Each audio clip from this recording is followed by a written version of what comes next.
Rapporteur de la Commission des Affaires sociales, pour une durée de 5 minutes.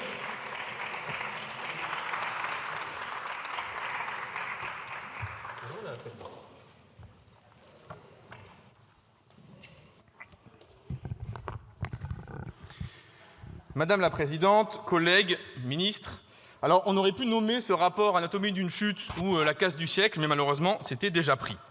Car voilà ce qui se passe depuis 30 ans. Les salariés cotisent à la sécurité sociale, ce qui ne suffit pas au vu des cadeaux consentis aux grands groupes. Dès lors, on doit mettre la main à la poche toutes et tous comme contribuables par le biais de l'impôt sur le revenu, de la TVA, de la CSG, de la CRDS, ce qui ne suffit évidemment toujours pas puisque les plus grandes fortunes, elles aussi, échappent à l'impôt. Dès lors, on se retrouve à discuter des modalités de déremboursement des rendez-vous médicaux ou de gel des pensions de retraite de nos anciens. Ainsi, ce que vous appelez la dette sociale, on le paye 3 fois, on cotise, on paye des impôts et vous venez gratter sur les pensions de retraite et les rendez-vous médicaux. Dès lors, ce rapport annonce qu'il va bien falloir rendre cet argent. Il va falloir rendre l'argent, collègues. Il va d'abord falloir rendre l'argent des exonérations de cotisations sociales. On parle là de 88 milliards d'euros soustraits chaque année à la Sécu pour être offert aux employeurs et aux employeuses sans aucune condition, ni de taux de profit, ni de qualification, ni d'utilité sociale. Aujourd'hui, rendez-vous compte qu'on verse plus par le biais des exonérations de cotisations sociales qu'on ne perçoit par l'impôt sur les sociétés. Vous avez inventé la nationalisation ultralibérale. On alimente les grands groupes pour leur demander de bien vouloir travailler. Mais ces grands groupes, disons-le, sont reconnaissants, puisqu'avec les cadeaux que vous leur faites, ils offrent un 5e trimestre à leurs actionnaires. Plaisir d'offrir, joie de recevoir. Alors, en conséquence de ces différents cadeaux, dont je n'ai pris qu'une petite partie, le sommet émergé, il manque de l'argent dans la Sécu.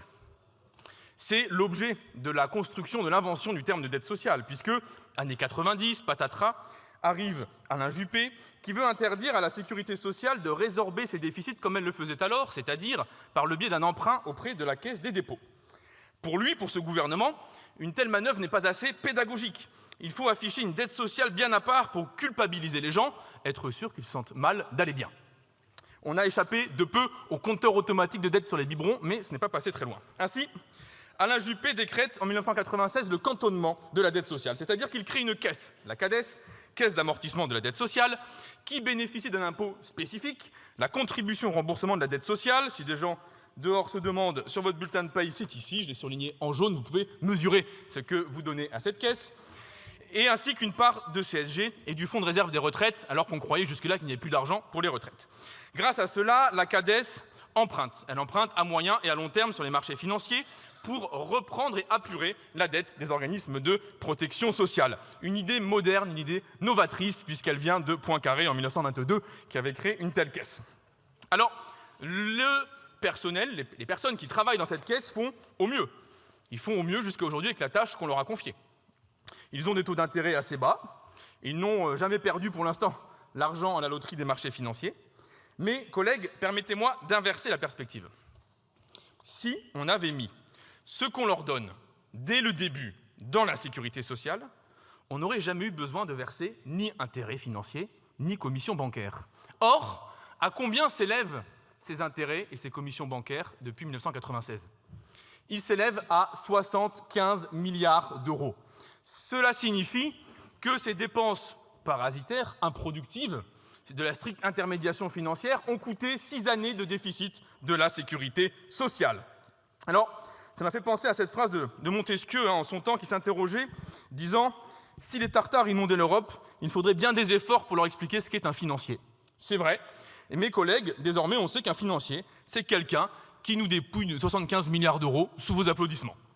Comme si ça ne suffisait pas, vous êtes, le gouvernement macroniste, les seuls d'Europe, à avoir mis à charge de la sécurité sociale la dette Covid, c'est-à-dire les congés parentaux, le chômage partiel, un chèque de 136 milliards d'euros imputé à la Sécu, alors que ce sont vos décisions politiques.